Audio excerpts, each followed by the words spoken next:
Hello everyone, आज हम करेंगे बिजनेस स्टडीज़ की प्लानिंग चैप्टर का लास्ट टॉपिक और वो टॉपिक है हमारा types of plans. Types of plan, सबसे पहले हम समझते हैं कि प्लान होता क्या है। प्लान क्या है? एक ऐसा डॉक्यूमेंट होता है जो ये बताता है एक ऑर्गेनाइजेशन को कि अगर उसे अपने ऑब्जेक्टिव को फुलफिल करना है तो उस ऑब्जेक्टिव को फुलफिल करने के लिए उसे कौन कौन से डिसीजंस लेने हैं।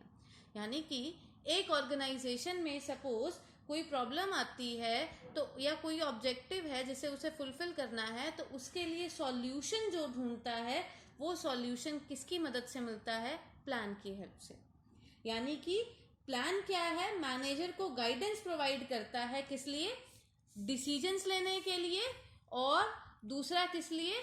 अपने ऑब्जेक्टिव को फुलफिल करने के लिए हम प्लान्स को बनाते हैं। हमारे ऑर्गेनाइजेशन में दो तरह के प्लान बनाए जाते हैं। एक प्लान होता है हमारा स्टैंडिंग प्लान और दूसरा होता है हमारा सिंगल यूज्ड प्लान। अगर हम सिंपल लैंग्वेज में बोलें कि हमारा स्टैंडिंग प्लान क्या है, तो स्टैंडिंग प्लान क्या है? एक ऐसा प्लान जिसे हम बार बार यूज कर सकते हैं जब कोई पर्टिकुलर सिचुएशन अराइज होती है। यानी कि अगर एक ही तरह की प्रॉब्लम बार बार अराइज हो रही है तो उस प्रॉब्लम में जो भी हम प्लान का यूज करते हैं तो उसे बोलते हैं स्टैंडिंग प्लान। अब ये स्टैंडिंग प्लान हमारे प्रिपेयर्ड कौन करता है? ये प्रिपेयर करते हैं हमारे टॉप लेवल मैनेजमेंट। और ये जो प्लान्स होते हैं ये लॉन्ग ड्यूरेशन के लिए होते हैं, लंबे समय के लिए बनाए जाते हैं, क्योंकि ये रिपीटेडली यूज किए जाते हैं, बार बार यूज करते हैं ना अगर कोई सेम सिचुएशन अराइज हो रही है। थर्ड, इसीलिए इन प्लान्स के दूसरा नाम क्या है? एक इसे रिपीटेड यूज प्लान भी बोला जाता है और दूसरा इसे बोला जाता है मल्टीपल यूज प्लान। और ऊपर भी हमने पढ़ा था स्टैंडिंग प्लान क्या है, ये किस लिए मदद करता है? डिसीजन मेकिंग के लिए। डिसीजन मेकिंग किस लिए? जो भी ऑर्गेनाइजेशन में प्रॉब्लम्स आ रही हैं उनमें डिसीजन लेने में मदद करते हैं, और जो रेकरिंग नेचर की होती हैं। रेकरिंग का मतलब क्या होता है? जो बार बार रिपीट होती हैं प्रॉब्लम्स, उन प्रॉब्लम्स के लिए। अब स्टैंडिंग प्लान भी फर्दर पार्ट्स में डिवाइड है और वो फर्दर 6 पार्ट्स हैं जो हम आगे डिटेल में पढ़ेंगे। उसके बाद हमारा दूसरा प्लान क्या होता है? Single use plan.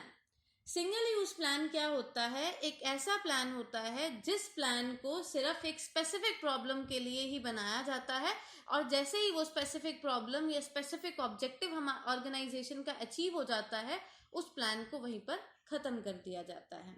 यानी कि ये ऐसा प्लान है जो एक ही बार बनाया गया और जैसे ही वो प्रोजेक्ट खत्म हुआ और वो प्लान भी खत्म।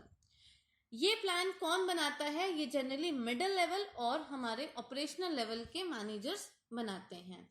जो लेंथ होती है इस प्लान की वो डिफरेंट होती है, यानी कि ये जिस तरह का प्रोजेक्ट होगा उसके अकॉर्डिंग ही ये प्लान होगा। अगर प्रोजेक्ट जो है वो हमारा एक दिन में कंप्लीट हो रहा है तो वो एक दिन के लिए प्लान होगा, नेक्स्ट प्रोजेक्ट के लिए नेक्स्ट प्लान 1 वीक भी हो सकता है, मंथ भी हो सकता है। ये डिपेंड किसके ऊपर करता है?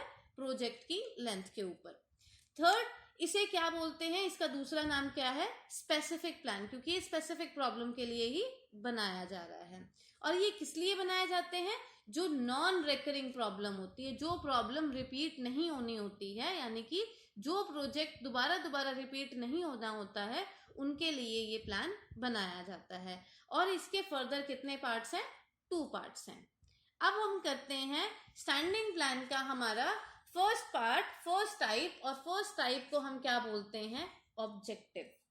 अब ऑब्जेक्टिव क्या होता है? अब सबसे पहले समझो ऑब्जेक्टिव और गोल दोनों में डिफरेंस क्या होता है। ऑब्जेक्टिव क्या होता है? एक ऐसा एंड पॉइंट होता है बिजनेस एक्टिविटी के लिए जो डायरेक्शंस प्रोवाइड करता है। यानी कि जो ऑब्जेक्टिव होता है उसमें हमें स्पेसिफिक, इसे स्पेसिफिक स्टेटमेंट भी कह सकते हैं हम। यानी कि एक ऑब्जेक्टिव है, सपोज एक कंपनी है, उसका ऑब्जेक्टिव क्या है कि उसे 1 ईयर में 15% अपने मोबाइल यूजर्स को बढ़ाना है। यानी कि ऑब्जेक्टिव में क्या बताया हमने? टाइम भी बताया, और यानी कि न्यूमेरिकल टर्म्स में है, और पर्टिकुलर ये भी बताया कि हमारा टारगेट क्या है। अब गोल, गोल का मतलब क्या होता है? जो हम जनरल स्टेटमेंट है, जैसे हम कह देते हैं कि हमें ना अपनी ऑर्गेनाइजेशन में यूजर्स को इंक्रीज करने हैं। कितने इंक्रीज करने हैं, कब तक इंक्रीज करने हैं, ये कुछ नहीं मेंशन करा।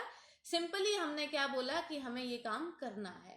यानी कि जिसका कोई स्पेसिफिक टाइम लिमिट नहीं है, तो वो क्या होता है, गोल। लेकिन ऑब्जेक्टिव क्या होता है, जो न्यूमेरिकल टर्म्स में एक्सप्लेन किया जाता है, यानी कि न्यूमेरिकल टर्म्स यूज की जाती है कि ये हमारा ऑब्जेक्टिव है, इतने दिन में, इतने टाइम पीरियड में ये स्पेसिफिक चीज को हमें इंक्रीज करना है। तो ऑब्जेक्टिव क्या है, एक एंड पॉइंट है towards which all business activities are directed, जिसके बेसिस पे सारी बिजनेस एक्टिविटीज को डायरेक्शंस दी जाती है। यानी कि ये क्या है, एक स्पेसिफिक स्टेटमेंट है जो ये कहती है कि कितनी टाइम ड्यूरेशन में एक स्पेसिफिक थिंग को अचीव करना है। और ये ऑब्जेक्टिव मेंटेन कौन करता है, यानी कि बनाता कौन है, हमारा टॉप मैनेजमेंट बनाता है। और दूसरी चीज क्या होनी चाहिए, ऑब्जेक्टिव क्या होना चाहिए, हमारे अचीवेबल और रेलिवेंट। अब हम इस पूरे ऑब्जेक्टिव को एक शॉर्ट में क्या कह सकते हैं, हमारा ऑब्जेक्टिव क्या होना चाहिए, स्मार्ट होना चाहिए। स्मार्ट कैसे, SMART, स्मार्ट। S यानी कि स्पेसिफिक होना चाहिए हमारा ऑब्जेक्टिव, मेजरेबल जिसको हम मेजर कर सकें, ऑब्जेक्टिव ऐसा हो जिसे हम अचीव भी कर सके। यानी कि हमने अगर बोला है कि हमारे मोबाइल यूजर 10% इंक्रीज होने हैं, तो ये क्या है, अचीव होने वाला टारगेट है। रेलिवेंट होना चाहिए और एक टाइम लिमिट हमने बोली है कि 2 इयर्स में हमें वो करना है। तो ये क्या है हमारा ऑब्जेक्टिव। अब उसके बाद हमारा सेकंड स्टैंडिंग प्लान आता है स्ट्रैटेजी। ऑब्जेक्टिव में हमें बताया गया था कि हमें क्या करना है, लेकिन स्ट्रैटेजी क्या होती है, हमें कैसे करना है। अगर हम ध्यान दें, जब हम कोई भी गेम खेलते हैं, हर गेम की एक स्ट्रैटेजी होती है। ये वर्ड पहले वही गेम्स में यूज किया जाता था कि एक स्ट्रैटेजी की, यानी कि अगर हमें कोई गेम को जीतना है तो उसके लिए हमें क्या रणनीति अपनानी है, कैसे करना है। उसी तरह अब बिजनेस ऑर्गेनाइजेशन में भी एक स्ट्रैटेजी अपनाई जाती है, और वो स्ट्रैटेजी किस लिए बनाई जाती है, अपने ऑब्जेक्टिव्स को अचीव करने के लिए। अब ये स्ट्रैटेजी को मेंटेन कौन करता है, इसको भी टॉप मैनेजमेंट हमारी मेंटेन करती है कि हमारी स्ट्रैटेजी क्या है। अब जब भी हम कोई स्ट्रैटेजी बनाते हैं, तो उस स्ट्रैटेजी को बनाते हुए हमें 3 चीजों का ध्यान में रखना चाहिए। जैसे सबसे पहली चीज कि हमारा ऑब्जेक्टिव क्या है, दूसरी हम उस ऑब्जेक्टिव को फुलफिल कैसे करेंगे, और तीसरी चीज क्या है, उसको इम्प्लीमेंट कैसे करेंगे। अब अगर हम इसको एक एग्जांपल लेके चले, एक मार्केटिंग स्ट्रैटेजी का हम एग्जांपल लेके चल रहे हैं कि जैसे पतंजलि है। अब पतंजलि की स्ट्रैटेजी क्या थी, उसकी ये स्ट्रैटेजी थी, उसने मार्केट में क्या बोला कि उसे जो भी प्रोडक्ट बनाना है, उसके प्रोडक्ट पे हमेशा क्या लिखा होता है, मेड इन भारत, ना कि मेड इन इंडिया। क्योंकि इंडिया जो नाम है वो हमें किसने दिया, हमें अंग्रेजों ने नाम दिया था, इंडिया है। लेकिन उसने क्या स्ट्रैटेजी अपनाई, बाबा रामदेव ने, कि उसके प्रोडक्ट्स पे क्या है, मेड इन भारत, यानी कि भारत का पैसा भारत में ही रहे, और वो एक आयुर्वेदिक प्रोडक्ट है। अब इसको देख के, अब जो भी स्ट्रैटेजी होती है, वो स्ट्रैटेजी किसको देख के बनाई जाती है, अपने कॉम्पिटिटिव को देख के, अपने हमारे जो कॉम्पिटिटर्स हैं। अब कोलगेट ने ये सोचा कि पतंजलि सारी मार्केट को क्रैक कर लेगी, तो इसीलिए उसने क्या किया, उसने भी अपना एक नया प्रोडक्ट लॉन्च किया। अब उसने क्या बनाया, कोलगेट वेद शक्ति, और उसकी स्ट्रैटेजी में उसकी टैगलाइन उसने क्या बनाई, वेद और विज्ञान का परफेक्ट संगम, उसने ये बनाई। यानी कि वेदों के साथ साथ साइंस भी उसके साथ जुड़ी हुई है, तो जिसके बेसिस पे वो अपने प्रोडक्ट को अच्छा बता रही थी। यानी कि स्ट्रैटेजी क्या देखती है, ऑब्जेक्टिव क्या है, उसे फुलफिल क्या करना है, और इम्प्लीमेंट क्या करना है। स्ट्रैटेजी हमेशा किसको देख के बनाई जाती है, एनवायरमेंट को देख के बनाई जाती है। वो एनवायरमेंट कोई भी हो सकता है, इंटरनल भी और एक्सटर्नल भी। और स्ट्रैटेजी क्या होती है, एक गाइडलाइन होती है, किसको देती है वो गाइडलाइन, जो हमारी सोच है, जो हमने एक्शन लेना है, उसके लिए गाइडलाइंस प्रोवाइड करती है। अब हम आते हैं हमारे थर्ड पे, और वो थर्ड हमारा क्या है, पॉलिसी।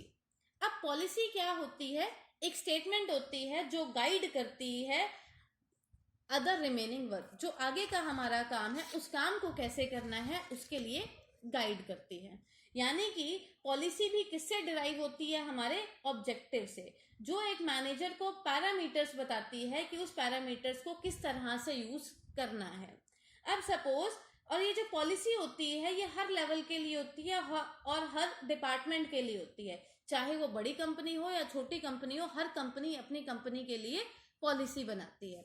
जैसे सपोज एक टॉप लेवल मैनेजमेंट है, उसने पॉलिसी क्या बनाई कि उसकी ऑर्गेनाइजेशन में जो भी सामान बिकेगा उसमें कोई भी उधार नहीं होगा, no credit, no refund, no return. तो ये क्या थी उस ऑर्गेनाइजेशन की पॉलिसी। यानी कि पॉलिसी क्या होती है, जो पहले से ही डिसाइड की जाती है, यानी कि प्री डिसाइड होती है, ताकि किसी भी एम्प्लॉय को कोई भी कंफ्यूजन ना हो। यानी कि कोई भी इशू क्रिएट होता है ऑर्गेनाइजेशन में या कोई भी प्रॉब्लम क्रिएट होती है तो वो आसान हो जाए, सॉल्व हो जाए, डाउट की सिचुएशन ना रहे। जैसे एक और पॉलिसी हम देख सकते हैं, हमने कंपनी या फैक्ट्री के बाहर देखा होगा कि 18 साल से कम के बच्चे को नहीं रखना। तो यानी कि सबको पता है कि 18 साल से कम का कोई इंटरव्यू देने आया तो उसको ऑर्गेनाइजेशन में नहीं रखना। तो ये क्या थी हमारी पॉलिसी।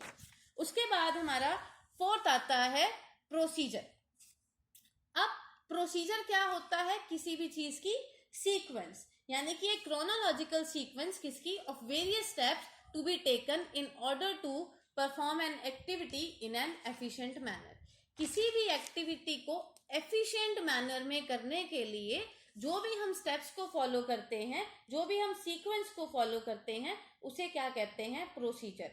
अब प्रोसीजर किस लिए बनाया जाता है, कोई भी एक्टिविटी रिपीटेड करनी हो तो उसके लिए प्रोसीजर क्या है, पहले से ही डिसाइड कर लिया जाता है। क्योंकि अगर उस एक्टिविटी को ऑर्गेनाइजेशन में, क्योंकि ये स्टैंडिंग प्लान है और स्टैंडिंग प्लान क्या है, रिपीटेड यूज किए जाते हैं, तो इसीलिए प्रोसीजर पहले से ही फिक्स कर लिया जाता है। क्योंकि सेम एक्टिविटी बार बार होनी है तो प्रोसीजर क्या होना चाहिए, सेम। सीक्वेंस क्या होती है, सीक्वेंस प्री डिटरमाइंड ऑब्जेक्टिव के लिए होती है और वो जो प्रोसीजर होता है वो क्या होता है, बहुत रिजिड होता है। यानी कि रिजिड है, यानी कि एक बार जो बना दिया वो फिक्स होगा।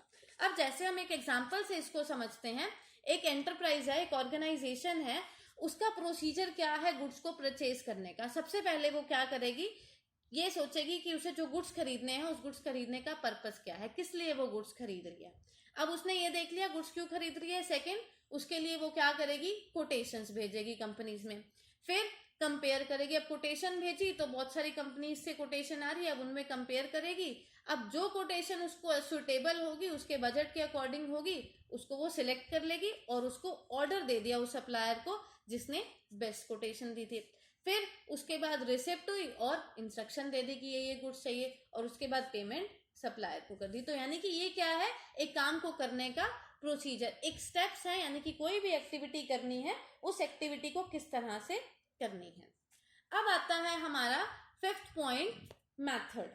मेथड क्या है, देखो, एक काम को करने के लिए बहुत सारे स्टेप्स होते हैं, बहुत सारे तरीके होते हैं उस काम को करने के लिए, लेकिन एक ऑर्गेनाइजेशन कौन सा मेथड चूज करती है जो उसके लिए सबसे बेस्ट होता है। जैसे हमने प्लानिंग के प्रोसेस में भी पढ़ा था कि ऑर्गेनाइजेशन के पास बहुत सारे ऑल्टरनेटिव्स होते हैं, लेकिन वो हर ऑल्टरनेटिव्स को इवैल्यूएट करता है और उसके बाद जो बेस्ट ऑल्टरनेटिव आता है उसे सिलेक्ट करता है।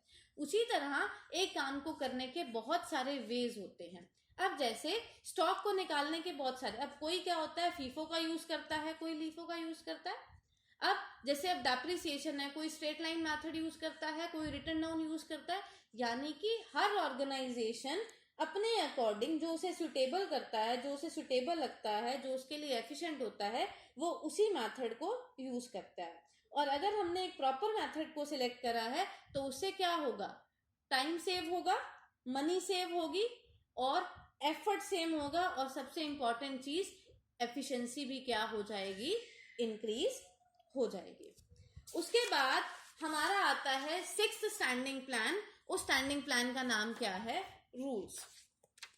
अब रूल्स क्या है, रूल्स एक स्पेसिफिक स्टेटमेंट है जो ये इन्फॉर्म करते हैं what is to be done and what is not to be done, कि यानी कि हमें क्या करना है और क्या नहीं करना है। वो रूल्स होते हैं कि जैसे एक ऑर्गेनाइजेशन में डिसिप्लिन को मेंटेन करना है तो उस डिसिप्लिन को मेंटेन करने के लिए रूल्स मेंशन कर दिए। जैसे फैक्ट्री प्रीमाइसेस में लिखा है नो स्मोकिंग, यानी कि ऑर्गेनाइजेशन में स्मोकिंग नहीं होनी चाहिए। तो ये क्या है, वहां का डिसिप्लिन है, वहां पे डिसिप्लिन मेंटेन करने का एक तरीका है, एक रूल बना दिया। सुबह 9 बजे के बाद जो एंट्री करेगा उसका हाफ डे डिडक्ट हो जाएगा। तो ये क्या है, रूल, यानी कि जो ये बताता है कि हमें क्या काम करना है और क्या नहीं करना है, और डिसिप्लिन को मेंटेन करने के लिए। और रूल्स क्या होते हैं हमारे, रिजिड।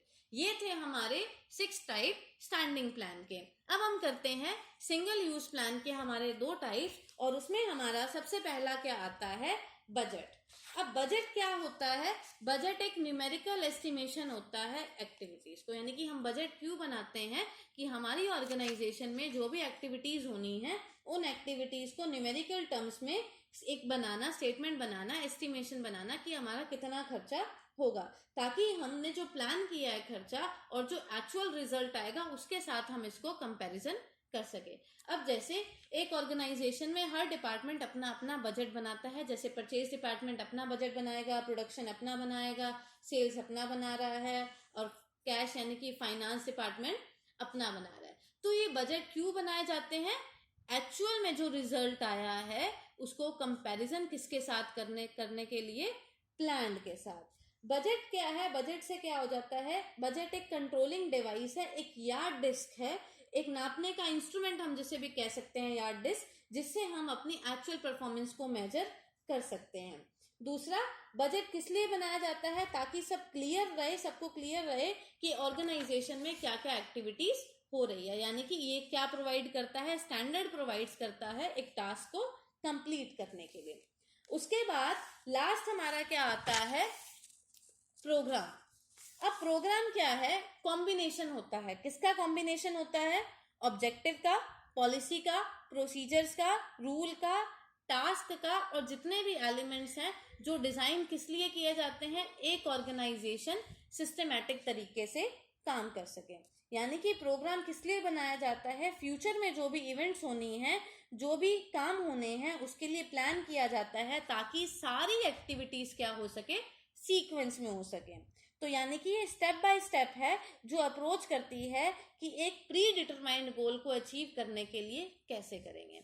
अब जैसे एक कंस्ट्रक्शन प्रोग्राम चल रहा है, तो उसके लिए ऑब्जेक्टिव क्या बनाया कि हमें एक बिल्डिंग बनानी है, उस बिल्डिंग को 8 महीने में कंप्लीट करना है और इस तरह से वो बिल्डिंग बनानी है ताकि 50 मशीनें वहां पर आ सके। तो ऑब्जेक्टिव क्या है? अब देखो ऑब्जेक्टिव में क्या आ गया? टाइम भी आ गया और उसमें न्यूमेरिकल टर्म्स भी यूज होगी और टारगेट भी आ गया।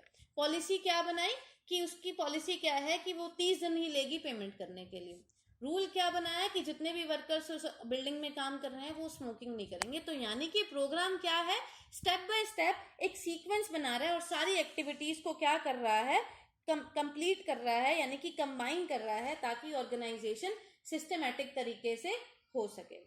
तो ये थे हमारे टाइप्स ऑफ प्लान और आज हमारा ये टॉपिक क्या होता है? खत्म, यानी कि हमारी यूनिट 4 हो गई खत्म। उसके बाद अगर आपको इसमें कोई भी दिक्कत हो तो